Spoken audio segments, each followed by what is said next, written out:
Me llamo Nanín, y lo que voy a contar aquí no es un cuento chino, ni algo que me saqué de la manga. Es algo que pasó de a de veras, una cosa que me marcó bien cabrón y me hizo ser quien soy hoy. Te pregunto, ¿le entras a eso de las brujas? Yo no le creía. Pa' en mí, nomás existían en los cuentos o en esas historias viejas que se contaban pa' asustar a los escuincles. Pero mi forma de ver las cosas cambió bien macizo después de lo que me pasó. Siempre he vivido en Guanajuato, una ciudad bien chingona en cultura, historia y leyendas.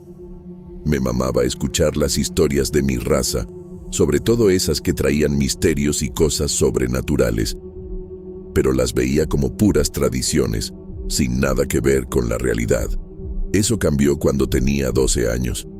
Ese año, mi carnal más chico se enfermó bien feo, y mi jefa tenía que estar al tiro con él todo el tiempo. La situación en el cantón se puso tensa y preocupante, y mi jefa decidió que era mejor que me fuera de vacaciones con mi abuela paterna, que vivía en Irapuato. Era una ciudad cerca, como a 1 hora en carro de Guanajuato. A pesar de que las cosas estaban difíciles, me emocioné con la idea de pasar un rato con mi abuela. Ella siempre fue una vieja sencilla, llena de historias para contar, y vivir con ella por un tiempo se veía como una aventura. Mi abuela vivía en un rancho de Irapuato, rodeada de campos abiertos y bosquecitos. La tranquilidad del lugar era bien diferente a mi rutina en la ciudad, donde el ruido y el desmadre eran constantes. Cuando llegué, me recibió con un chingo de cariño. El olor a pan recién hecho y el calorcito del hogar me hicieron sentir bien chida. Pero luego del recibimiento, mi abuela me hizo una advertencia bien rara que se me quedó grabada. Me dijo que nunca me fuera sola al campo de en medio, porque decían que ahí vivía una bruja. Esa bruja, según los cuentos, encantaba a los vatos y luego los mataba. En ese momento me cagué de risa. Pensé que era otra de esas historias inventadas pa' asustar a los chamacos. Mi abuela tenía un chingo de esas leyendas, y yo las escuchaba más por diversión que por creerlas.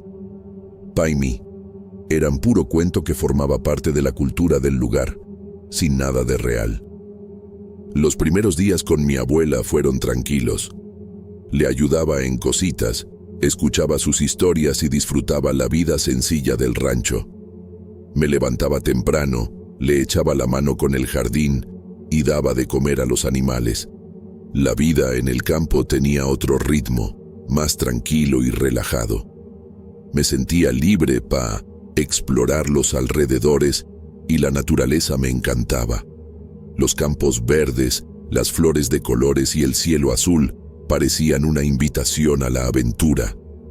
Pero un día de esos, mi abuela me pidió un favor. Necesitaba pan para el café de la tarde y me mandó a la tiendita. Salí del cantón bien emocionada. Me latía la idea de caminar por los caminitos de tierra y sentir el aire fresco del campo. El camino a la tienda pasaba por ese campo de en medio. No le di importancia a la advertencia de mi abuela. La curiosidad y la emoción de estar en un lugar nuevo me ganaron. Cuando me acerqué a esa zona, algo me llamó la atención. Un gatito chiquito, de pelos suavecitos y claros, jugaba entre las plantas. Siempre quise tener un gato, pero mi jefa nunca me dejó. Me mamaba la idea de tener un animalito pa' cuidar y jugar. Pensé que a lo mejor mi abuela me dejaría quedármelo. Se veía bien feliz y despreocupado, brincando entre las flores y escondiéndose detrás de las hojas. Me decidí y seguí al Michi, que parecía jugar conmigo, alejándose más y más. Entre más lo seguía, más me metía en el campo de en medio. Con cada paso, la sensación de aventura crecía, pero una vocecita dentro de mí empezó a decirme que mejor me regresara. Fue entonces cuando escuché algo que me heló la sangre, una risa, pero no cualquier risa. Era ronca, arrastrada y llena de una maldad que parecía cortar el aire. Se oía como si viniera de todos lados. Mi cuerpo se congeló por un momento y la adrenalina me invadió. Antes de que pudiera decidir qué hacer, una figura apareció frente a mí. Era una vieja bien encorvada, con la cara llena de arrugas bien marcadas.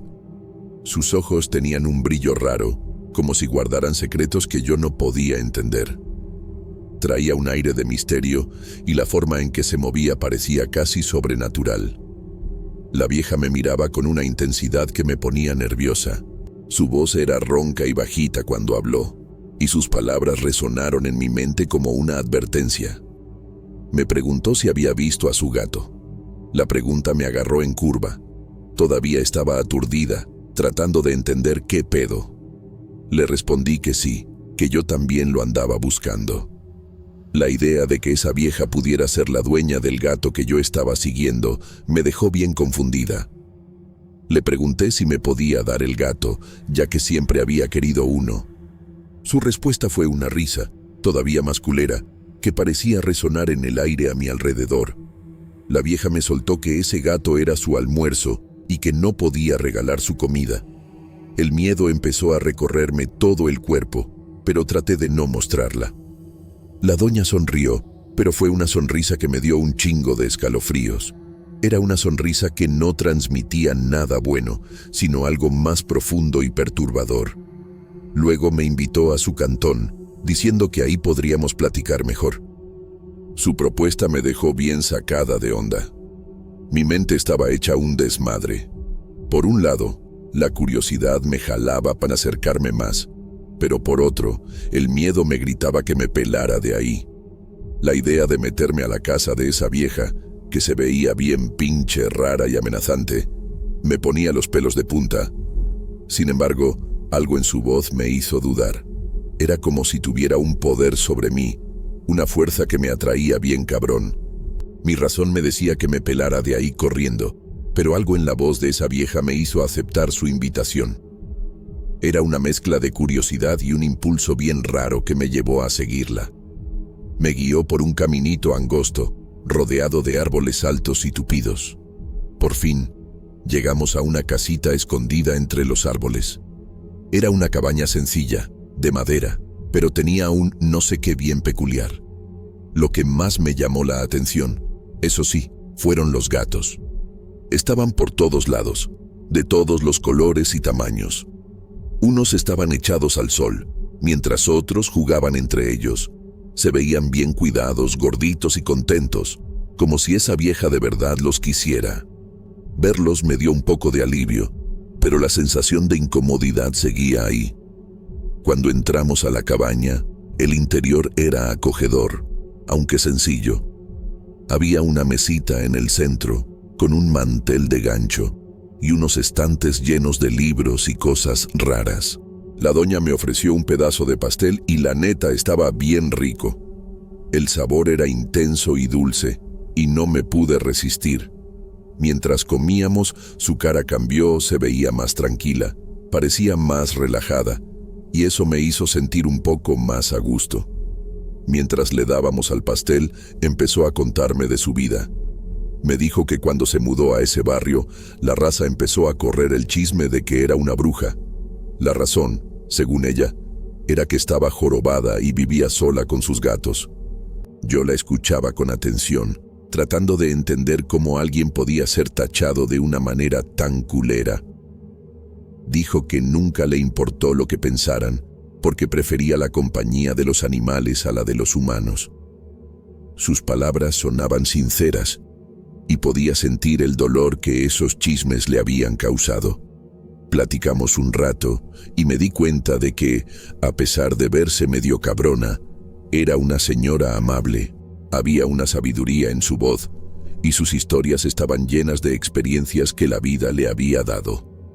Hablaba con cariño de sus gatos, describiendo a cada uno como si fueran sus hijos. La forma en que se refería a ellos me hizo darme cuenta de que, para ella, esos animales eran su verdadera familia. Sin embargo, aunque se portaba bien linda, algo todavía me hacía sentir incómoda. Era como si una sombra estuviera sobre la plática, recordándome la advertencia de mi abuela. Mientras trataba de procesar todo lo que estaba pasando, me acordé del pan que tenía que comprar. El tiempo se había ido más rápido de lo que pensaba, y la preocupación empezó a invadirme. Me levanté a la de ya, diciendo que me tenía que ir. La señora me miró con una cara que mezclaba comprensión y un toque de tristeza. Entonces me dijo: «Nunca confíes en un extraño». Esas palabras resonaron en mi cabeza y sentí un escalofrío. Le contesté que ella ya no era una extraña para mí. Habíamos compartido un momento y le prometí volver al día siguiente. La señora solo se rió, una risa que parecía mezclar alegría y un toque de misterio. Se metió a su casa y yo me fui, sintiendo un chingo de emociones revueltas. Regresé a la tiendita, compré el pan y me fui corriendo pa' la casa. El corazón todavía me latía bien fuerte, y el recuerdo de la señora y del pastel de chocolate seguía fresco en mi mente. Cuando llegué, me disculpé por la tardanza, pero mi abuela me miró toda confundida. Parecía sorprendida de que hubiera llegado, como si no entendiera cómo podía haberme tardado tanto. Comentó que no me había tardado ni 10 minutos, pero yo sabía que tenía que explicar lo que había pasado. Le conté sobre la señora que encontré en el campo de en medio, la cabaña sencilla y los gatos que la rodeaban. Cuando mencioné que el pastel era de chocolate, vi que la cara de mi abuela se puso blanca. El cambio en su expresión me dejó bien sacada de onda. Se preocupó un chingo y me recordó la advertencia que me había hecho de no ir al campo de en medio. Su voz estaba alta y llena de preocupación. Traté de explicarle que había seguido a un gatito y que, de alguna manera, acabé metiéndome al campo. Le prometí que nunca más volvería ahí, pero la neta, algo dentro de mí estaba inquieto. Quería demostrar que esa señora no era una bruja, que las historias que mi abuela contaba no eran ciertas. Mi abuela me hizo jurar que no volvería al campo de en medio. Acepté, pero la promesa no me trajo paz. La curiosidad sobre la señora y su vida me comía por dentro. Quería entender más sobre ella, saber si de verdad era una bruja o solo una doña solitaria que vivía con sus gatos. La idea de que podría haber encontrado a alguien tan diferente de lo que imaginaba me intrigaba un chingo. Al día siguiente decidí que iba a ir a jugar con mis amigas, pero la neta, mi plan era volver al campo. Las ganas de descubrir más sobre esa señora eran más fuertes que el miedo que mi abuela trataba de meterme. Sabía que estaba mal, pero la curiosidad me jalaba. En cuanto tuve chance, me salí de la casa disimulando mis verdaderas intenciones. Caminé hacia el campo de en medio, sintiendo una mezcla de emoción y nervios. El camino parecía más largo que la primera vez, y el aire fresco del campo ya no me daba el mismo alivio. Cuando por fin llegué a la entrada del campo, el corazón se me aceleró.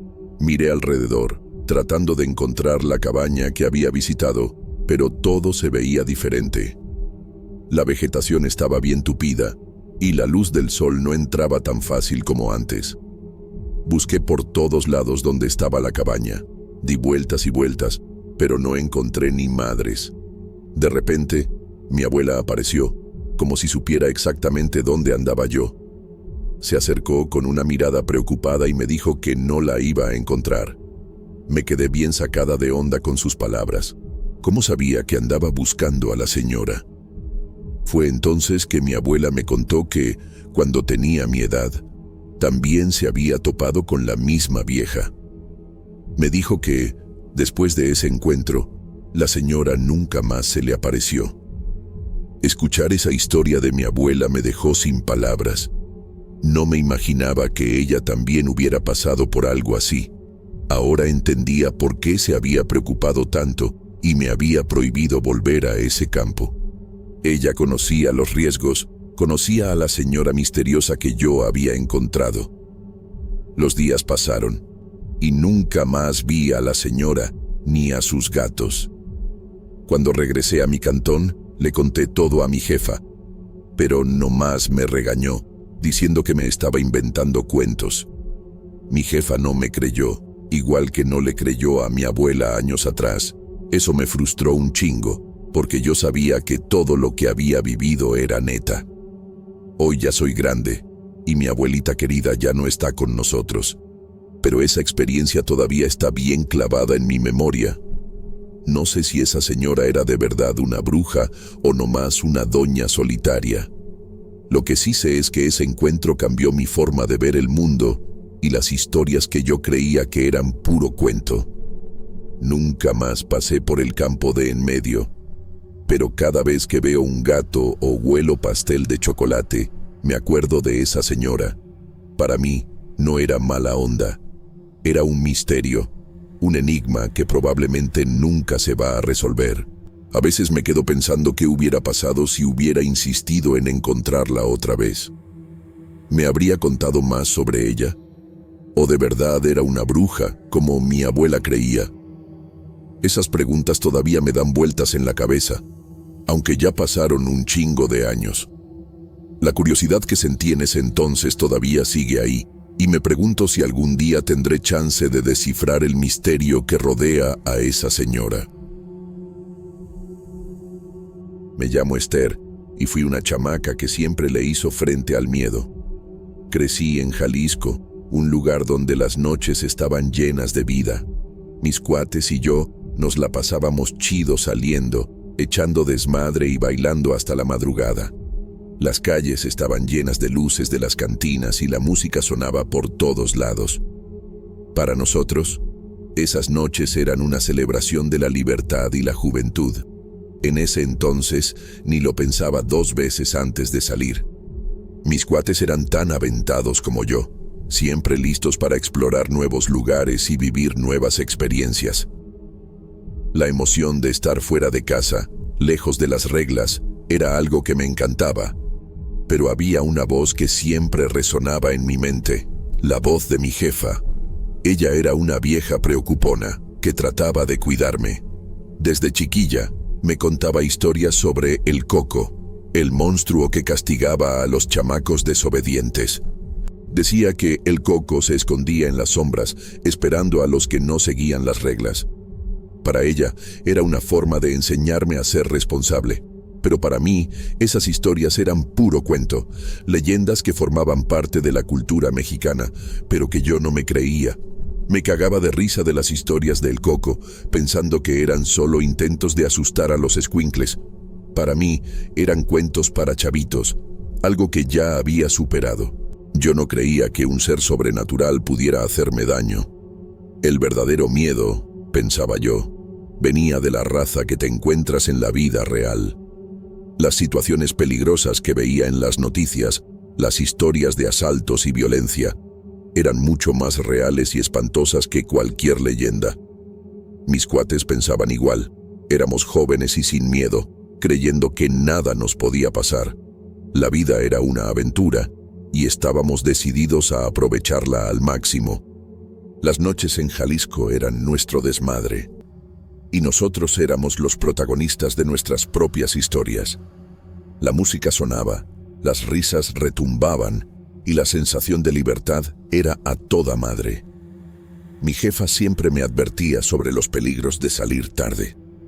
Me pedía que llegara temprano a la casa, pero yo era bien terca.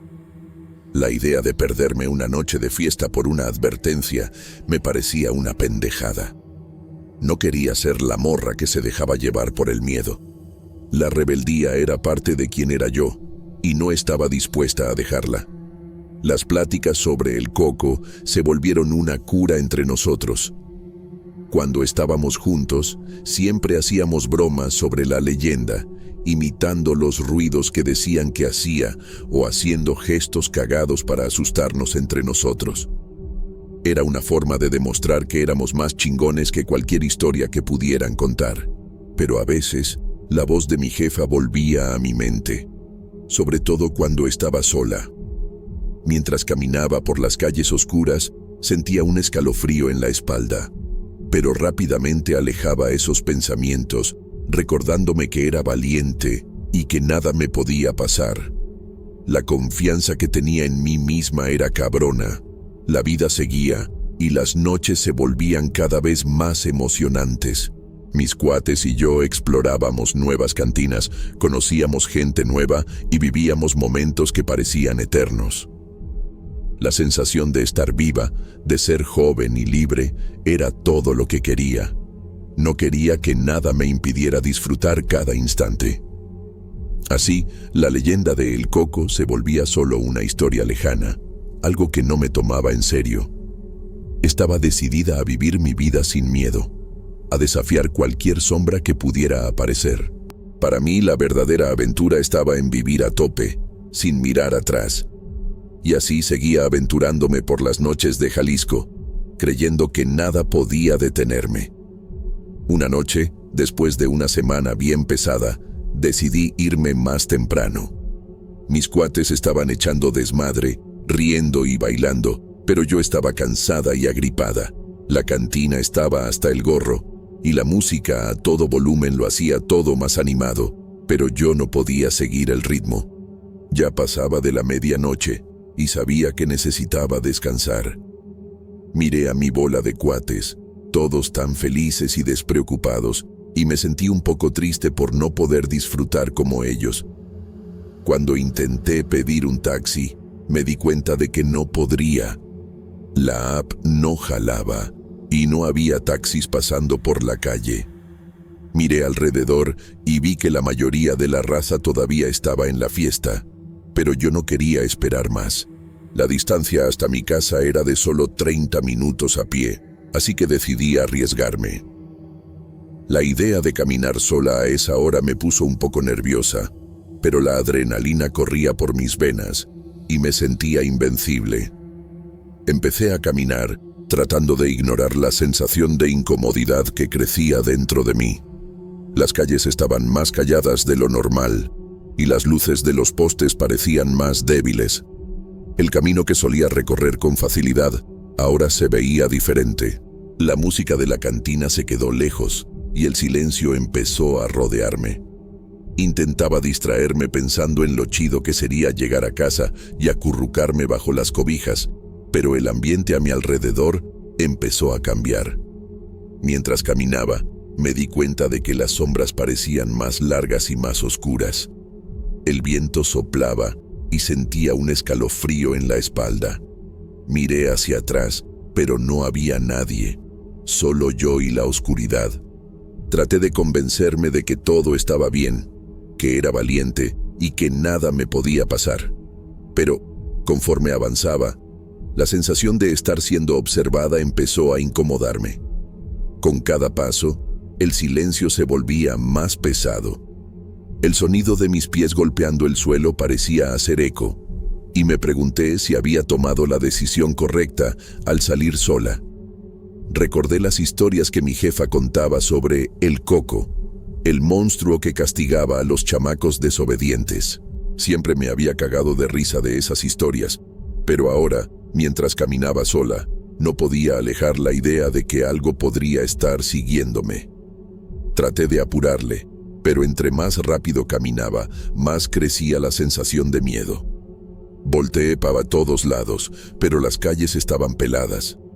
Las casas se veían bien calladas, y las ventanas estaban oscuras. Era como si el mundo se hubiera parado, y yo fuera la única cristiana despierta. El miedo empezó a mezclarse con la adrenalina, y me sentí atrapada en una pesadilla bien culera. Seguí caminando, tratando de concentrarme en llegar a mi cantón. En cada esquina que doblaba, esperaba ver algo familiar, pero todo se veía diferente. Las sombras parecían moverse y no podía quitarme la sensación de que algo estaba ahí, escondido, esperándome. Lo que antes era un camino normal, ahora se volvía un pinche laberinto de incertidumbre. Por fin, pasé por un parque que solía ser un lugar chido durante el día. Ahora, en la noche, se veía bien tétrico y amenazante. Los árboles se movían con el aire y podía oír el ruido de las hojas. El miedo me agarró macizo y me pregunté si debería haberme quedado en la cantina con mis cuates. La idea de regresarme se veía tentadora, pero sabía que no había taxis y que dar la vuelta no arreglaría ni madres. Mientras caminaba, escuché un ruido detrás de mí. Era un sonido suave, casi como un susurro. Parecía que alguien me estaba llamando. Mi corazón se aceleró a 1000 y me volteé rápido, pero no había ni un alma. El miedo se puso más cabrón y empecé a correr. La adrenalina me impulsaba y no quería voltear pamún atrás. Corrí lo más rápido que pude, sintiendo el aire en la cara y el corazón latiendo bien fuerte en el pecho. Las sombras parecían cerrarse a mi alrededor y no sabía si estaba corriendo lejos del peligro o si me estaba metiendo más en él. Lo único que sabía era que tenía que llegar a mi cantón a como diera lugar. No sé cómo chingados pasó, pero cuando me di cuenta, estaba en una colonia bien lejos de donde vivo, un lugar al que casi nunca iba porque tenía fama de ser peligroso. Las calles eran angostas y estaban mal alumbradas, y la sensación de estar perdida aumentaba con cada paso. El miedo de toparme con el coco era tan cabrón que acabé saliéndome de mi camino.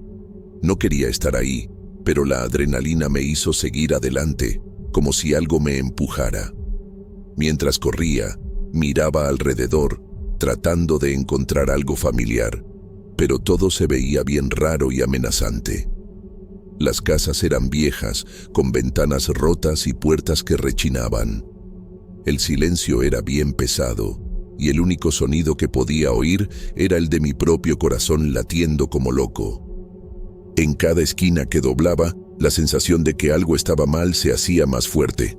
Y entonces, de repente, vi una figura. Al principio, pensé que era nomás una sombra, pero conforme me acerqué, me di cuenta de que era algo mucho más cabrón. La figura tenía ojos rojos brillantes que parecían observarme, y garras filosas que se notaban en la oscuridad. Parecía humano, pero los dientes eran afilados y bien pinches feos, como los de un animal salvaje.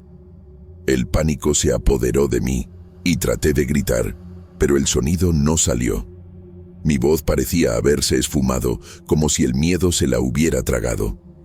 La figura empezó a moverse hacia mí, y ni lo pensé 2 veces. Corrí con todas mis fuerzas, sintiendo el suelo bajo mis pies como si se estuviera moviendo. El ser extraño me estaba siguiendo, y la sensación de que estaba cada vez más cerca me hizo acelerar todavía más. El miedo me impulsaba, y no quería voltear pau atrás. Lo único que quería era escapar de esa pinche criatura. Mientras corría, mi mente estaba hecha un desmadre. Trataba de entender qué chingados estaba pasando, cómo había llegado ahí, qué era esa cosa. Las historias que mi jefa contaba sobre el coco volvieron a mi mente y me di cuenta de que esas leyendas no eran solo cuentos para asustar a los escuincles. Eran reales, y yo estaba viviendo una pesadilla bien culera. A cada paso, sentía que la pinche criatura estaba más cerca. El ruido de sus garras arrastrándose en el suelo retumbaba en mis oídos y sabía que tenía que encontrar un lugar seguro a huevo. Miré a todos lados, pero no había ni un alma. Las calles estaban bien peladas y la oscuridad parecía tragarme. La desesperación empezó a apoderarse de mi corazón. Necesitaba ayuda con urgencia. Pero ¿dónde chingados iba a encontrar a alguien a esa hora? Seguí corriendo como alma que lleva el diablo, sin saber dónde iba. El miedo me tenía bien ciega y no podía pensar con claridad. Lo único que sabía era que tenía que alejarme de esa madre. Volteé atrás una última vez y vi que estaba más cerca que nunca. Sus ojos rojos brillaban bien cabrón y sentí un escalofrío en la espalda. Era como si se estuviera divirtiendo con mi miedo, el muy culero. La criatura se movía con una agilidad que daba miedo y me di cuenta de que no tenía ni una pinche oportunidad de escapar. El pánico se apoderó de mí y la adrenalina me hizo correr todavía más rápido. El sonido de sus garras arrastrándose en el suelo retumbaba en mis oídos y sabía que tenía que encontrar un lugar seguro a como diera lugar. Pero ¿dónde chingados? Las calles estaban vacías y la oscuridad parecía hacerse más densa, como si quisiera tragarme. Me tropecé y me fui de hocico. Fue ahí cuando vi a la pinche criatura bien de cerca. Su aliento apestoso estaba tan cabrón que me desmayé. Cuando desperté estaba en un hospital. Una enfermera dio gracias cuando abrí los ojos y salió corriendo a llamar al doctor. El doc era joven, guapo y buena onda. Me preguntó si me acordaba de algo y le dije que el coco me venía persiguiendo. Él y la enfermera se rieron, pero no de mala onda. Era una risa nerviosa, como si no supieran cómo lidiar con la mamada que les acababa de soltar. El doc me explicó que me encontró en una colonia bien lejos, donde él vivía. Se dio cuenta de que traía un calenturón y decidió traerme al hospital. Yo no entendía ni madres de cómo había llegado ahí, y la sensación de estar perdida se hacía más cabrona a cada rato. Me dijo que había estado en coma por 7 días. Esas palabras me retumbaron en la cabeza, y no podía procesar lo grave que estaba la cosa. Cuando me dijo que mi jefa me creía, sentí un alivio bien raro mezclado con miedo. La idea de que ella pensara que de verdad me había topado con el coco me dejó preocupada. El recuerdo de la criatura y su aliento apestoso todavía estaba fresco en mi mente. La marca en mi pierna, que no podía ver pero sabía que estaba ahí, era un recordatorio constante de lo que había pasado. Por fin, me fui pa' mi cantón. Mi jefa me preguntó si había aprendido la lección y, pues claro, le dije que sí. Ya nunca volví tan tarde, y esa valentía de no tenerle miedo a nada se me quitó bien cabrón. Pero ya han pasado 8 años desde que pasó todo ese desmadre, y hoy creo que fue una advertencia pa' que dejara de ser tan aventada. Me llamo Lucas, y esta es la historia de una noche que nunca se me va a olvidar. Una noche que empezó como una aventura bien chida con mis cuates, pero que rápido se convirtió en una pesadilla que nos dejó marcados para siempre. Todo comenzó en una tarde soleada en la ciudad de Puebla, cuando el Parque de los Sueños llegó a la ciudad. La emoción se sentía en el aire, y yo, junto con mis compas Sofía, Vía y Jonas, no podíamos aguantar la emoción. Era la primera vez que un parque de diversiones tan grande y famoso se ponía en nuestra ciudad, y estábamos decididos a aprovechar cada momento. El Parque de los Sueños prometía un chingo de atracciones bien locas, desde montañas rusas que te dejaban sin aliento, hasta juegos de habilidad que pondrían a prueba nuestros huevos. Mientras nos acercábamos a la entrada, las luces brillantes del parque parpadeaban, y la música bien prendida llenaba el aire, creando un ambiente mágico que nos envolvía. La adrenalina estaba a tope, y la idea de explorar cada rincón del parque nos ponía todavía más emocionados. El olor a palomitas y algodón de azúcar flotaba en el aire, y las risas de los chamacos resonaban a nuestro alrededor. Era un momento de pura felicidad, y estábamos listos para disfrutar cada atracción, cada juego y cada carcajada. El parque estaba hasta el gorro de gente, todos sonriendo y echando desmadre, creando un ambiente bien prendido. El olor a palomitas y algodón de azúcar flotaba en el aire, y la música alegre sonaba por todos lados. Era como si nos estuviéramos metiendo a un mundo mágico, donde todo era posible. La adrenalina empezó a correr por nuestras venas en cuanto pasamos la entrada. El primer juego que escogimos fue la montaña rusa. La estructura imponente de acero parecía desafiar la gravedad, y la idea de subir y bajar a toda madre me ponía nervioso y emocionado al mismo tiempo. Cuando por fin nos sentamos en el carrito, empezó a subir despacito, y podía sentir cómo mi corazón se aceleraba. La vista del parque desde arriba estaba bien chida, pero luego empezó la bajada, y la adrenalina me invadió. Gritamos de emoción y terror mientras el carrito se desplomaba, y la sensación de libertad era indescriptible. Después de la montaña rusa, nos fuimos al carrusel. La música suave y las luces brillantes hicieron un contraste perfecto con la adrenalina anterior. Nos reímos y la pasamos bien chido, sintiendo la alegría de chamaco que nos invadía. La rueda de la fortuna fue la siguiente parada. Subimos despacito y la vista de la ciudad iluminada en la noche era mágica. El aire fresco nos acariciaba la cara mientras admirábamos la belleza a nuestro alrededor.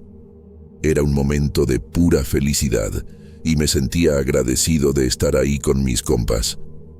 La noche apenas empezaba y la expectativa de más aventuras nos tenía bien emocionados. Sin embargo, había un juego que todos estaban ansiosos por probar: el tren fantasma. Yo siempre he sido medio miedoso, pero la presión del grupo me hizo aceptar ir. La idea de enfrentarme al juego más culero del parque me ponía nervioso, pero las ganas de no parecer rajón eran más fuertes. Nos subimos al carrito y el ambiente cambió de volada. El aire estaba cargado de una expectativa que iba más allá del desmadre. El carrito empezó a moverse despacito y podía sentir cómo mi corazón se aceleraba. Las paredes del túnel estaban oscuras y claustrofóbicas, y los sonidos culeros creaban un ambiente de suspenso. Fantasmas de plástico y luces parpadeantes nos rodeaban, y la tensión aumentaba en cada vuelta. Con cada sombra que pasaba, mi corazón daba un brinco, y me preguntaba si había tomado la decisión correcta al meterme ahí. El carrito siguió su camino, y la oscuridad parecía hacerse más densa. El miedo empezó a meterse en mi cabeza, y me pregunté si de verdad debería estar ahí. Pero al ver las caras de mis compas, me di cuenta de que todos estaban tan metidos en la experiencia como yo. La adrenalina nos unía, y las ganas de enfrentar el miedo eran más fuertes que las ganas de rajarnos. Entonces, de repente, todo cambió. Un estruendo retumbó por el túnel, y el carrito se paró en seco. La oscuridad total nos rodeó. El pánico empezó a apoderarse de nosotros. Gritamos tratando de llamar a alguien, pero solo escuchábamos nuestros propios ecos. El aire se puso pesado, y la sensación de estar aislados era bien culera. ¿Qué chingados estaba pasando? Se había ido la luz, pero ¿por qué seguíamos atorados en el carrito? El miedo empezó a dominarme, y sentía que la situación se estaba poniendo cada vez más de la chingada. Fue entonces cuando empezaron los aullidos. Unos aullidos que parecían venir de todos lados, aullidos que te helaban la sangre. No eran sonidos que pegaran con el escenario artificial del tren fantasma. Eran aullidos de a de veras, bien culeros, que retumbaban en la oscuridad, metiéndose hasta los huesos y el alma. El ambiente cambió por completo. Lo que debía ser una experiencia de terror de mentiritas se convirtió en algo mucho más real y aterrador.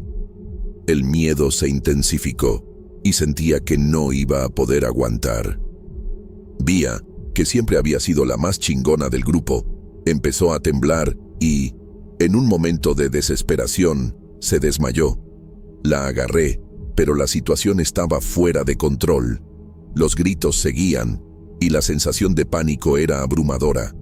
Tratamos de pedir ayuda, pero nadie parecía escucharnos. La desesperación me invadió. Jonas, en un acto impulsivo, decidió que tenía que salir.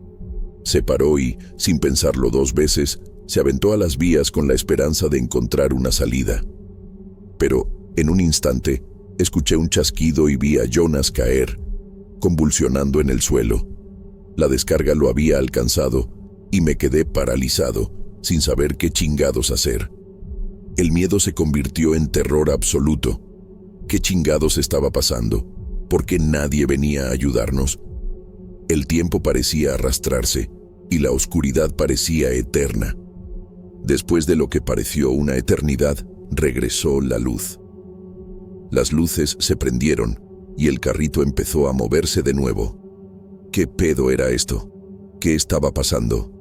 El carrito avanzó despacito y miré a Jonas, que seguía tirado en el suelo, inconsciente. Vía empezó a despertar, abriendo los ojos lentamente, pero la confusión en su cara era evidente. El pánico todavía dominaba la situación, y sabía que teníamos que salir de ahí a la de ya. En cuanto pudimos recomponernos, corrimos hasta la salida y nos topamos con los empleados del parque.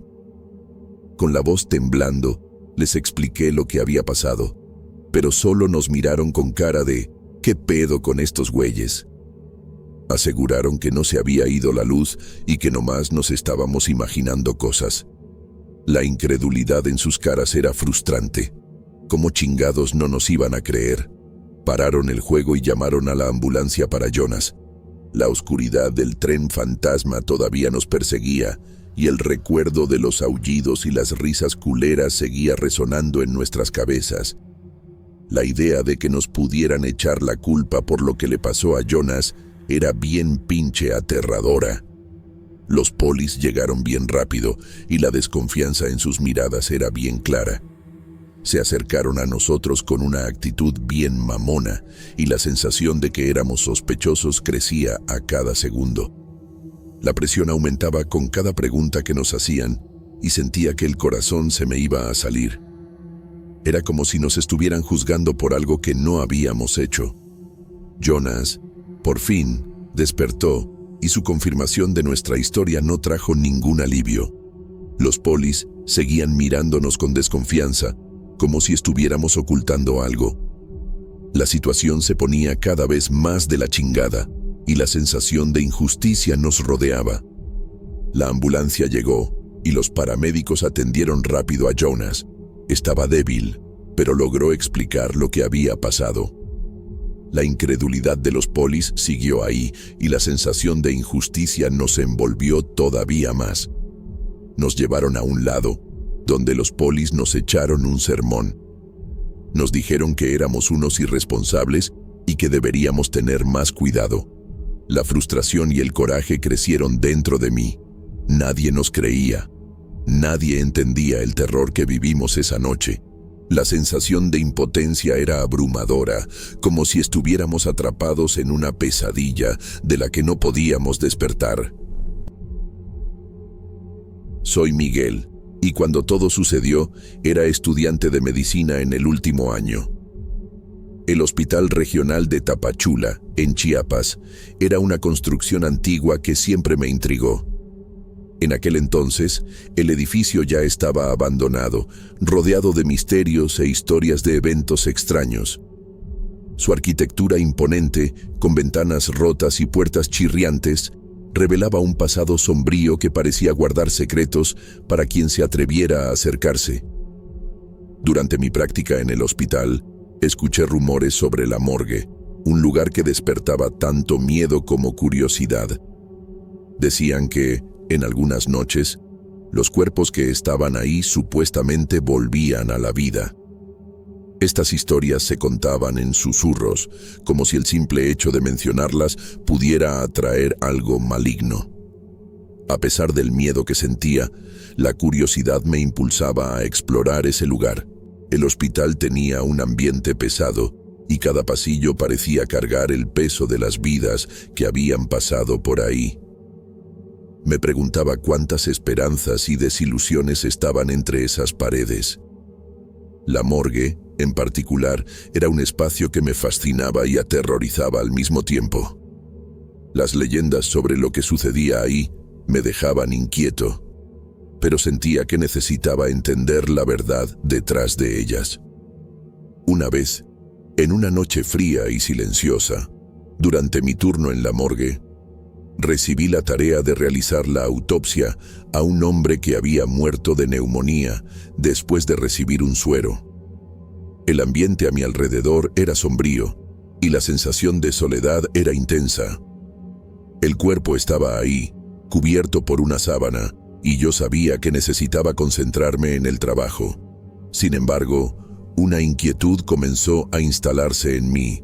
Mientras revisaba mi cuaderno de apuntes sobre autopsias, la temperatura en la morgue bajó de repente.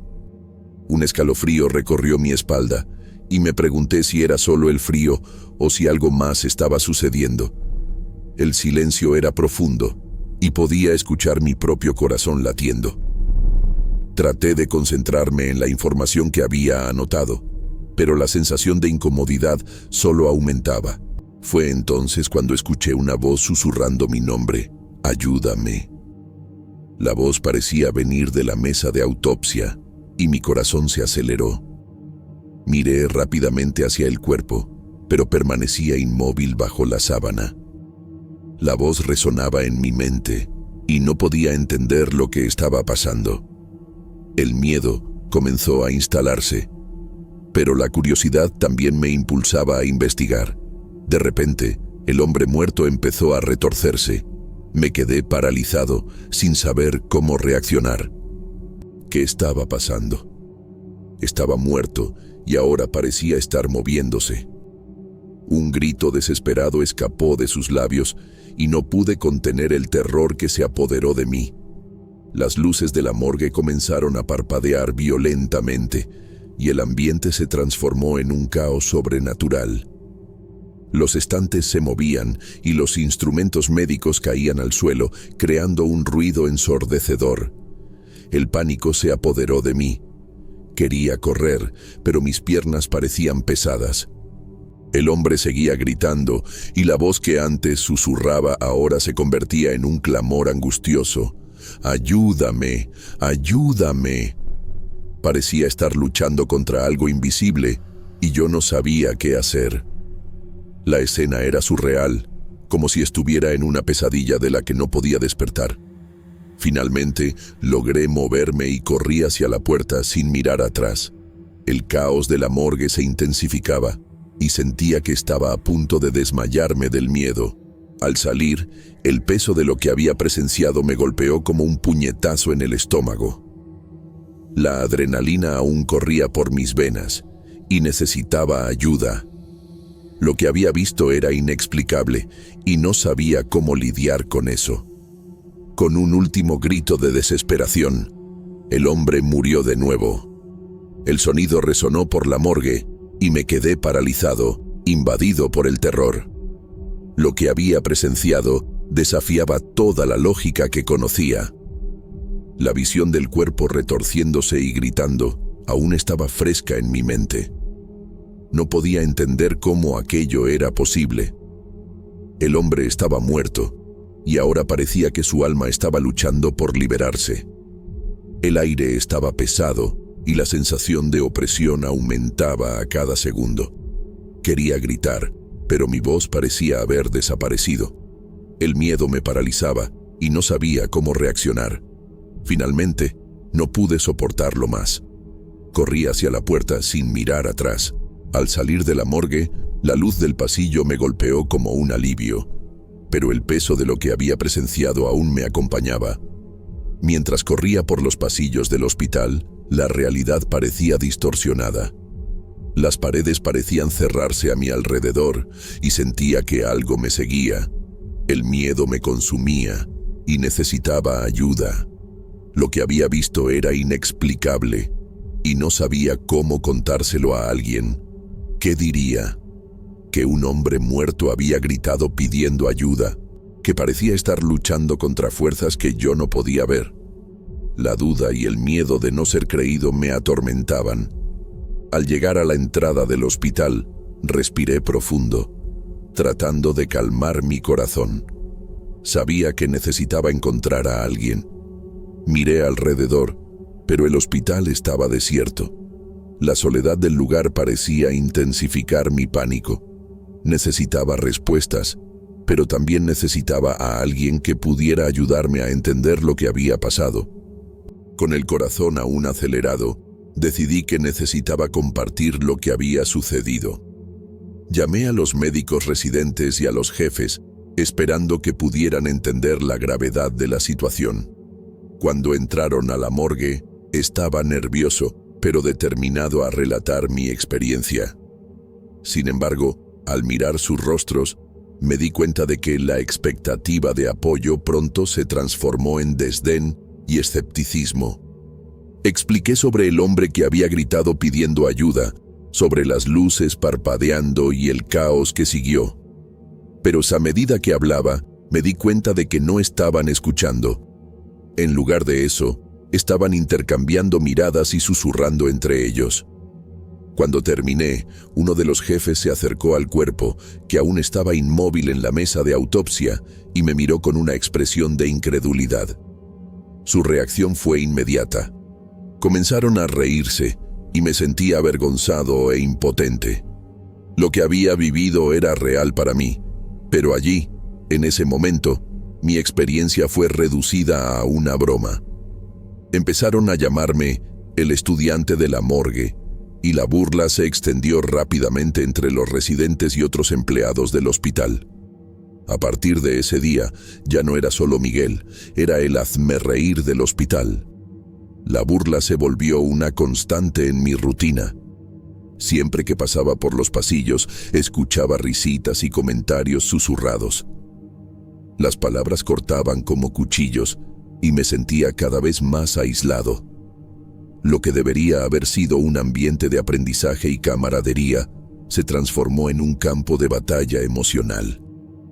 La fama de mi experiencia sobrenatural me persiguió durante todo el año que hice mis prácticas allí. Cada vez que entraba a la morgue, el recuerdo de lo que había pasado me atormentaba.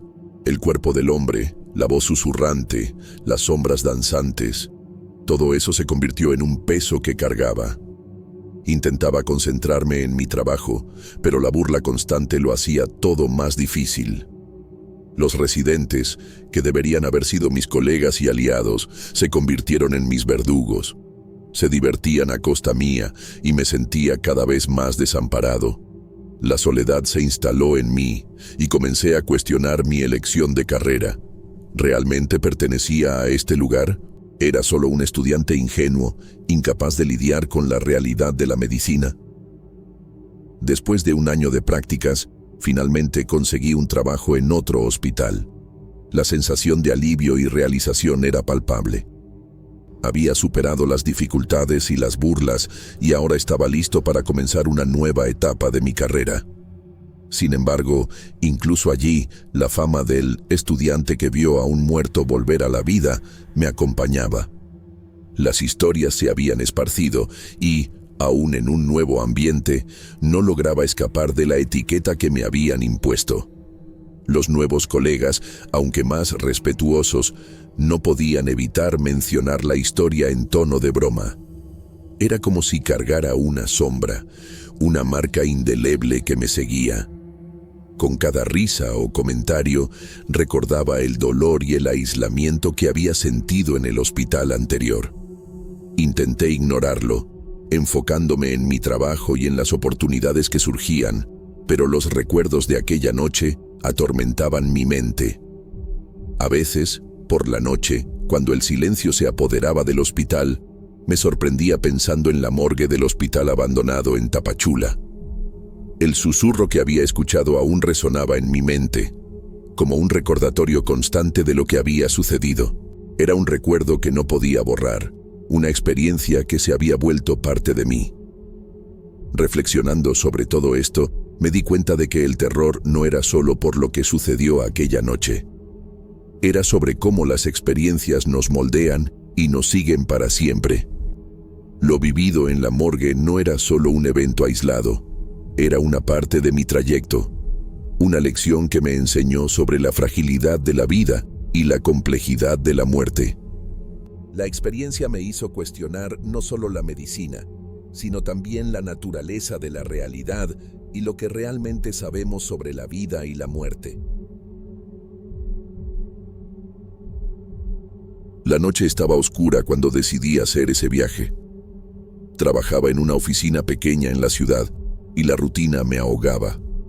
Cada día era igual al anterior: llegar temprano, sentarme en la misma silla, mirar la misma pantalla de computadora, hacer las mismas tareas repetitivas. Mi cuerpo pedía algo diferente, mi mente gritaba por una escapada. México surgió como una oportunidad perfecta. No era solo un viaje, era una promesa de libertad, de algo nuevo, de una experiencia que pudiera romper la monotonía de mi vida. Mis cuates, Juan y Marina, también estaban emocionados con la idea de una aventura diferente.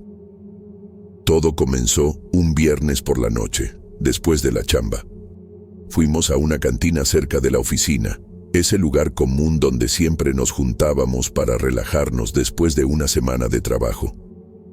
Las chelas fueron llegando, y con ellas, los planes.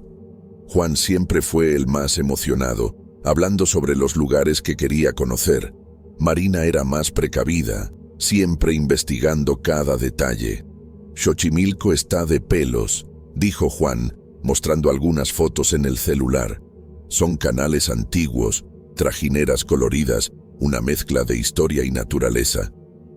Marina complementó: está la isla de las muñecas. Dicen que es un lugar escalofriante, lleno de historias raras. Al principio me reí. ¿Muñecas escalofriantes? Aquello parecía más una película de terror chafa que una atracción turística real. Pero algo dentro de mí ya estaba curioso. Siempre fui así. Cuanto más la gente trataba de alejarme de algo, más quería conocerlo. En los días siguientes, comencé a investigar. El internet estaba lleno de historias sobre la isla. Relatos de turistas, documentales, videos en YouTube. Cuanto más leía, más intrigado me ponía. La historia no era sencilla. Hablaban de un hombre que comenzó a colgar muñecas en memoria de una niña que se había ahogado en los canales. Con el tiempo, la isla se transformó en algo diferente, casi un memorial escalofriante. Preparamos el viaje con cuidado. Compramos boletos, investigamos hoteles, planeamos cada detalle. Nunca había viajado a México antes. Siempre quise conocer otros lugares, pero el trabajo, el miedo, la falta de lana siempre me lo impedían. Cuando finalmente llegamos, el país era diferente a todo lo que imaginaba. El calor era intenso, diferente al clima de mi ciudad. Las calles eran ruidosas, llenas de vida. La gente parecía diferente, más alegre, más suelta. Cada esquina tenía una historia. Cada calle parecía esconder un secreto. Xochimilco era algo surreal. Los canales se extendían como venas líquidas cortando la ciudad. Trajineras coloridas navegaban despacio, cargando turistas e historias. El lugar tenía una energía diferente, algo entre lo mágico y lo escalofriante. El día del viaje a la isla, el cielo estaba gris. No era un día de lluvia, pero tampoco estaba completamente despejado. Mis cuates estaban emocionados, tomando fotos, riendo. Yo estaba más callado, observando cada detalle a mi alrededor. En el pequeño embarcadero donde tomaríamos la trajinera, conocimos al remero. Era un señor grande, con arrugas profundas en la cara. Sus ojos eran diferentes, no sonreían, incluso cuando su boca se abría en una sonrisa. Había algo en él que me inquietaba. ¿Quieren ir a la isla de las muñecas?, preguntó. Mis cuates se rieron. Yo solo asentí con la cabeza. La trajinera se deslizaba por los canales, y el paisaje cambiaba en cada curva. Las aguas oscuras parecían guardar secretos antiguos. Plantas acuáticas se movían perezosamente en la superficie. El remero remaba en silencio, sus manos callosas conociendo cada centímetro de esas aguas. La neblina comenzó a aparecer lentamente. Al principio, era solo un velo fino sobre el agua, pero se fue poniendo más espesa, más densa. Los sonidos a nuestro alrededor comenzaron a cambiar. El ruido de los pájaros disminuyó, los ruidos de la ciudad fueron desapareciendo. Juan trataba de mantener el ambiente relajado, haciendo bromas y tomando fotos. Marina miraba alrededor, más seria, como si algo la molestara. Yo permanecía en silencio, sintiendo una incomodidad que no podía explicar. El remero comenzó a contar la historia de la isla. Su voz era baja, casi un murmullo que se mezclaba con el sonido de los remos en el agua. Habló sobre un hombre que años atrás encontró el cuerpo de una niña ahogada en los canales. La historia parecía simple, pero había algo más profundo detrás de ella. Según el remero, el hombre, tomado por un sentimiento de culpa, comenzó a colgar muñecas en toda la isla. No era solo un homenaje, sino algo que parecía tratar de llenar un vacío dejado por la tragedia.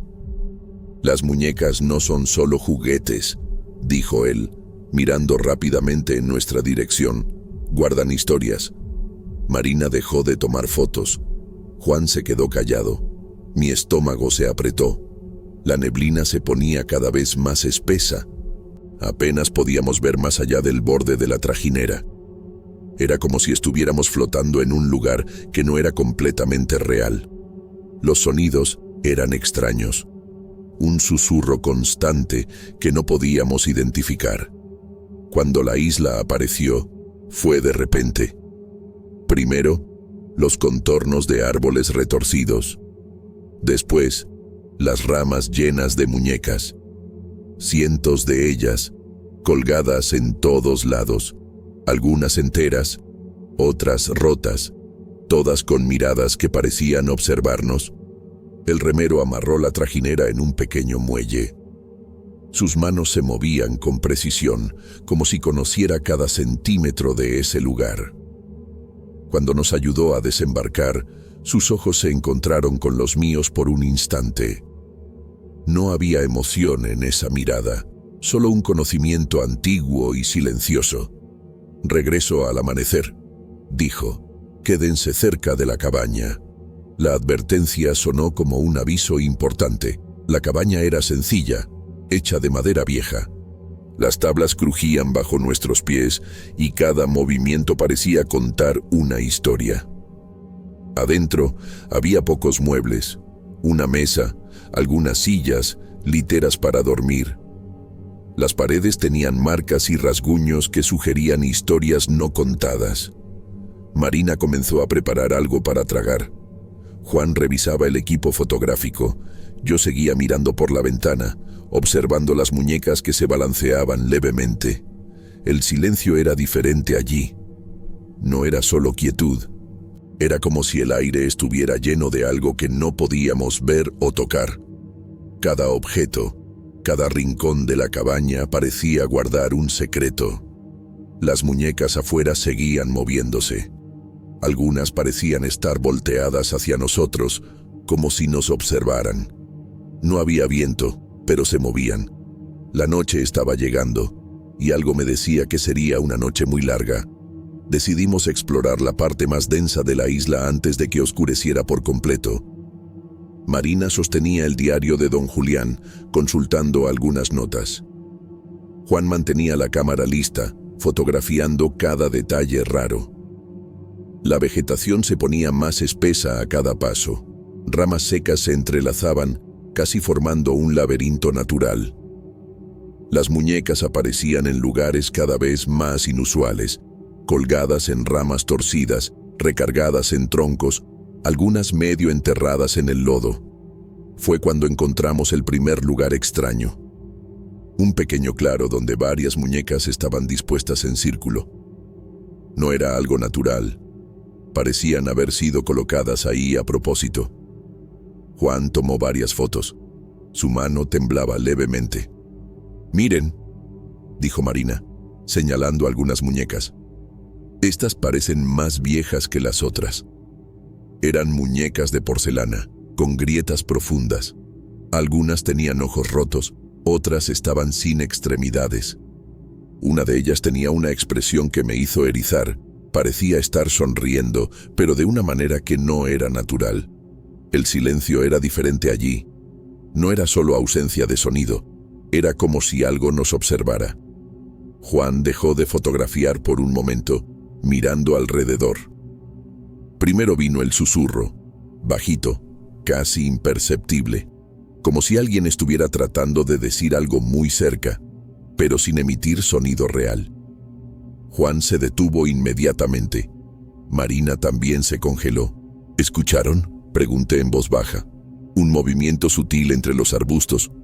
Nada que pudiéramos identificar claramente. Solo un susurro constante, que parecía venir de todos lados. Marina abrió el diario nuevamente. Sus manos temblaban levemente. «Aquí dice algo sobre rituales». murmuró. Don Julián creía que las muñecas protegían algo. Los susurros continuaban, ahora más cerca. No eran palabras claras, sino sonidos que sugerían una conversación, como murmullos distantes que no podíamos entender. Juan señaló una muñeca cercana. «Esa no estaba aquí antes», dijo. Era una muñeca de porcelana, vestida con un vestido viejo. Tenía un ojo roto. El otro parecía mirarnos fijamente. Marina se acercó despacio, como hipnotizada. El cielo oscurecía rápidamente. Las nubes se acumulaban, creando una oscuridad prematura.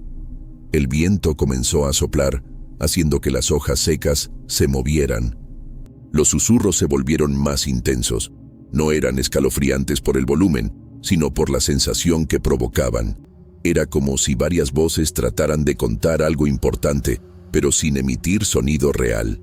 «Vámonos», dijo Juan, su voz temblando, pero cuando nos volteamos, nos dimos cuenta de que ya no sabíamos cuál era el camino de regreso. Los susurros parecían ganar fuerza, aún sin aumentar de volumen. Era como si varias voces trataran de contarnos algo importante, pero sin emitir sonido real. Marina apretó el diario contra su pecho, sus ojos recorriendo rápidamente las páginas amarillentas. Juan comenzó a retroceder lentamente. Su cámara estaba olvidada, colgando de su cuello. Los susurros parecían seguir nuestros movimientos, cambiando de dirección conforme nos movíamos. Una muñeca cercana llamó mi atención. Estaba diferente. No era solo la posición. Había algo en su expresión que había cambiado. El ojo roto parecía observarnos con más intensidad. «Tenemos que salir de aquí», murmuré. Marina señaló un sendero casi imperceptible entre los arbustos. Parecía ser el único camino posible. Los susurros se volvieron más intensos cuando empezamos a movernos. Cada paso era calculado. La vegetación era densa. Las ramas se entrelazaban como si trataran de impedirnos el paso. Las muñecas seguían apareciendo en lugares imposibles, colgadas de ramas delgadas, recargadas en troncos, algunas medio enterradas en el lodo oscuro. El diario de don Julián se resbaló de las manos de Marina. Cuando se agachó para recogerlo, noté algo raro. Algunas páginas tenían marcas que no estaban ahí antes, como si alguien hubiera tocado el papel recientemente. Juan se detuvo de repente. «¿Están viendo esto?», susurró. Las muñecas cercanas parecían haber cambiado de posición. No era algo dramático, eran pequeñas alteraciones. Un brazo ligeramente más hacia un lado, una cabeza levemente inclinada. Los susurros continuaban. Ahora parecían venir de dentro de las propias muñecas. Marina abrió el diario nuevamente. Sus manos temblaban. «Dice aquí que don Julián creía que las muñecas guardaban memorias», dijo. «No son solo objetos, son testigos». El cielo oscurecía rápidamente. Las nubes se acumulaban, creando una oscuridad que parecía querer tragarnos. El viento soplaba, haciendo que las hojas secas se movieran de una manera que no parecía natural. Seguimos caminando. Los susurros nos seguían. No eran amenazantes, eran algo peor. Eran como intentos de comunicación que no podíamos entender. Una muñeca cercana tenía algo diferente, una marca en el vestido que no estaba ahí antes, como si alguien la hubiera tocado recientemente. «Tenemos que volver a la cabaña», dijo Juan. Su voz estaba diferente, controlada, pero con un tono de miedo que no podía ocultar. Cuando nos volteamos, nos dimos cuenta de que ya no sabíamos cuál era el camino de regreso. Las muñecas seguían observándonos, todas ellas, y los susurros persistían, constantes, viniendo de todos lados. 2 días pasaron desde que nos perdimos en la isla de las muñecas. El tiempo parecía no tener fin.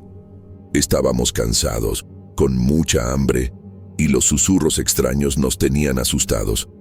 Juan estaba abatido. Su cámara, antes su objeto más importante, ahora estaba olvidada. Marina trataba de mantener la calma, pero sus ojos mostraban el miedo que sentíamos. Nuestro viaje de estudio se había convertido en una lucha por sobrevivir. La vegetación era muy densa. Las muñecas estaban en todos lados, en las ramas, escondidas en los arbustos, algunas enterradas en el lodo. Sus ojos de porcelana parecían seguirnos todo el tiempo. Marina hojeaba el diario de don Julián, buscando algo que nos ayudara a entender ese lugar. Juan había dejado de tomar fotos. Su cámara era solo un peso en su cuello. En el segundo día, cuando ya no teníamos más esperanza, tuve una idea. Vamos a sentarnos, les dije a mis cuates. Necesitamos calmarnos y pensar. Encontramos un pequeño espacio abierto. El silencio era pesado, roto solo por los susurros que venían de todos lados. No eran sonidos claros, sino murmullos que parecían querer decirnos algo. Vamos a rezar, sugerí, pedir para encontrar el camino de regreso. Cerramos los ojos. Nuestras manos se juntaron. Los susurros parecieron disminuir por un momento. Era como si algo nos observara. Rezamos con toda nuestra fuerza. Pedimos protección. Imploramos por una oportunidad de volver a casa. En el tercer día, algo cambió. Un claro se abrió entre los arbustos. Un sendero casi invisible apareció. Lo seguimos despacio, con mucho cuidado. La cabaña apareció finalmente. Nuestros cuerpos temblaban de alivio. Rápidamente empezamos a juntar nuestras cosas, queriendo salir de ahí lo más pronto posible. Un recado del remero estaba en la puerta. Se había preocupado por nuestra desaparición y prometía avisar a las autoridades. Dijo que volvería todas las mañanas para buscarnos. Cuando salimos para encontrarlo, algo inesperado pasó. Una muñeca se cayó del árbol justo frente a mí. El susto me hizo perder el equilibrio. Caí en el suelo húmedo. El dolor fue inmediato y fuerte. Mi pierna se había quebrado. Grité de dolor. Marina y Juan vinieron rápidamente. Con ramas y pedazos de ropa, hicieron una férula para mi pierna. Cada movimiento era doloroso. Apoyado en mis cuates, logramos llegar al punto de encuentro. Cada paso era una lucha contra el dolor. El remero llegó con guardabosques. Nuestras caras estaban sucias, lastimadas, nuestras miradas cansadas y asustadas. Contamos nuestra historia. Sobre las muñecas, los susurros raros, los días perdidos en la isla. Cada detalle parecía difícil de creer. Los guardias se rieron. No era una risa de burla, sino algo diferente. Este lugar hace eso con la gente, dijo uno de ellos. Mucha raza se pierde aquí, mucha gente regresa diferente. Miré hacia atrás. Las muñecas seguían observándonos, ahora de lejos, pero aún presentes. Marina sostenía el diario de don Julián, sus manos temblando levemente. Juan mantenía la cámara apretada contra su cuerpo, como si fuera un objeto de protección. Los guardias nos ayudaron a subir a la trajinera. Mi pierna dolía mucho, pero el alivio de salir de esa isla era mayor que cualquier dolor. Mientras nos alejábamos, miré una última vez hacia atrás. Las muñecas seguían en el mismo lugar, sus ojos de porcelana pareciendo seguirnos. Después del rescate, mi vida cambió por completo. La pierna quebrada no fue solo un pedo físico, sino una pesadilla que se extendió por 3 largos meses de yeso. La isla de las muñecas dejó una marca en mí, un recuerdo sombrío de que algunas cosas es mejor dejarlas en el pasado. No sé si algún día voy a poder olvidar completamente, pero una cosa es segura. Nunca más quiero escuchar esos susurros otra vez. Hola, aquí es Shade y me gustaría agradecerte por habernos acompañado hasta el final en este viaje. Para ti que también disfrutas leer historias de terror como nosotros, queremos contarte que estamos creando el primer ebook oficial del canal con historias totalmente nuevas y exclusivas. Estén pendientes.